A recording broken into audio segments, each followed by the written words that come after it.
Yeah, Glenn, the Tin Caps coming back like they had never left. Man, did it feel good to be back inside Parkview Field for the first time in over 600 days. The goal is pretty simple. When a football player graduates from high school, they want to take their talents immediately to college. But sometimes life gets in the way. A man that needs a little introduction up here in Fort Wayne, already a 1A and 2A state champion. Blackhawk Christian's Caleb First being named this year's Indiana's Mr. Basketball. And Indiana Tech is ready to strike again. You've heard of the game horse, right? Well, this is called NECC. We've got seniors on this side, underclassmen on this side. Whoever's the first to make the other team spell out NECC, that's your winner. All right, Colton, what's up? Hey, Kaitor. Yeah, coming up in sports, the Comets are going for 5 in a row tonight inside the jungle. Meanwhile, the Tin Caps can make this the best start this team has seen since 2011 with a win tonight. Highlights and more coming up after the break. Now 5 games into the season, the Tin Caps playing hardball in High A. Off to the team's best start since 2013. With a win tonight, Fort Wayne can claim its hottest opening record in 10 seasons. It's never easy losing a loved one, especially during the holidays. The Craig family from Concordia has always relied on sports to get them through the tough times. After much anticipation, a new wave of Fort Wayne sports is finally here. It was a year ago that Fort Wayne FC was set to make the team's debut, but COVID pushing that back, that is, until now. Exciting stuff. We'll be looking for more moments like that with the Kelly Cup playoffs right around the corner. The Comets will play the first 2 games of the series in Wichita, then will return to Fort Wayne for games 3, 4, and 5 if necessary.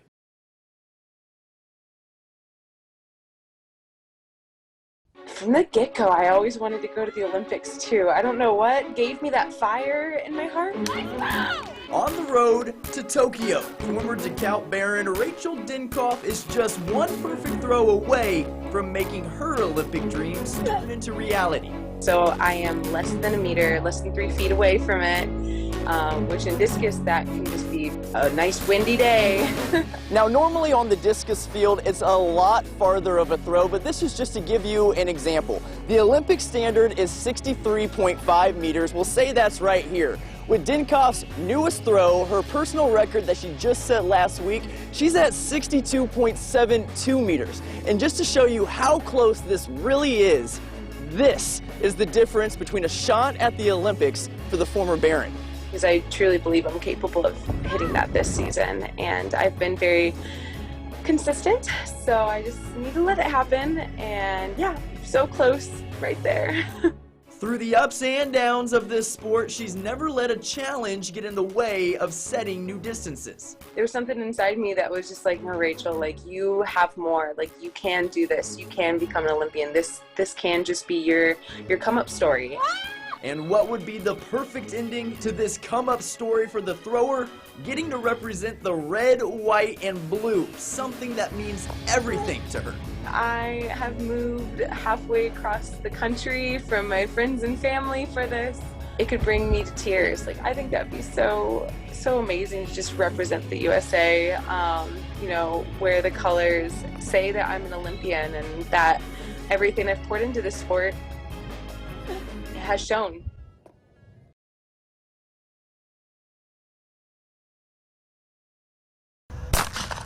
And your champion with a time of 15:55 from Angola, Isaiah Sturry. In the last 12 months, he's run 3,000 miles, which is essentially about 60 miles a week for the last 12 months. With the help of a coach, an unmatched determination, and time to test limits during stay-at-home orders earlier this year, Angola junior Isaiah Sturry emerging as one of the state's and nation's best high school distance runners. The angle that we took, both of us, was the more miles that he can put in March through July, the better he's going to have a peak for state, for cross country. He told me if you push yourself, you really can do somewhere, and I followed his plan, and now it seems like it's working, so I'm really excited where that's going to go. Mile split National Runner of the Week, USA's track and field runner of the month, and even breaking national records for times at races. What Story's been able to accomplish just in his third year of high school is remarkable. The accolades, it's hard to keep up with, and the times, and he just keeps breaking school records like every time he goes out there, it seems like. I mean, it's awesome. I'm so happy and great, but I mean, I'm not satisfied, I could say. I want to do better, and I just want to improve. While Sturry reaps the benefits of the sport he loves now, his story starts in Ethiopia with the childhood of one hardship after another. When my mother was still alive, it was great, really awesome. I was treated with the best and respect, but after that, I mean, everything did change. Born in a small countryside village in Ethiopia, Sturry's biological dad leaving him at birth and his mom passing away unexpectedly left him without a family in search of a place to call home, so he tried living with his stepfather. I wasn't very respected. I wasn't wanted because I wasn't his own child.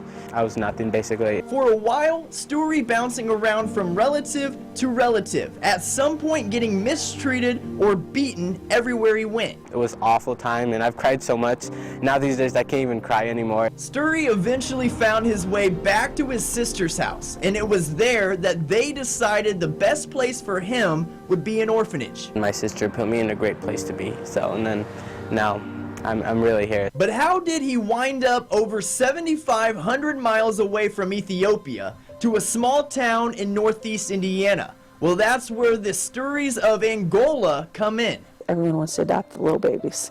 And so they had these older orphans that they just wanted to try to get put into homes. The Sturrys giving it a shot, first hosting Isaiah for 4 weeks under the strict condition that adoption was not to be mentioned. In case something came up, between then and the adoption process completing, they didn't want us to say anything to them about adoption. But he called us mom and dad. Moving into a new country and learning a new language, there was reason to be nervous, but Isaiah was just happy someone wanted to love him as much as he wanted to be loved. The translator in Ethiopia at the orphanage told us that he kept asking, when's mom and dad coming back to get me? When's mom and dad coming back to get me? It's just been quite a journey for me, and I'm just so blessed that God has been there for me, and so even at my lowest point, he was there, and right now he's been there. God has truly blessed us because Isaiah is definitely a gift. Given plenty of reason to put his life in Ethiopia in the past, the runner instead embracing his culture. I don't want to forget my childhood because that's what really brought me to be here today, and without my childhood, really, I wouldn't be who I am because I wouldn't be as strong and as motivated. And that's why he's going to be great, because he's taken the talent that he's been given, but he's going to maximize it with his work ethic and his mental toughness. He has that rare gift that as a coach I can't teach, that mental toughness. Since a young shepherd in Ethiopia, Sturry's always dreamed big, so it's no surprise as to where he wants his running career to take him.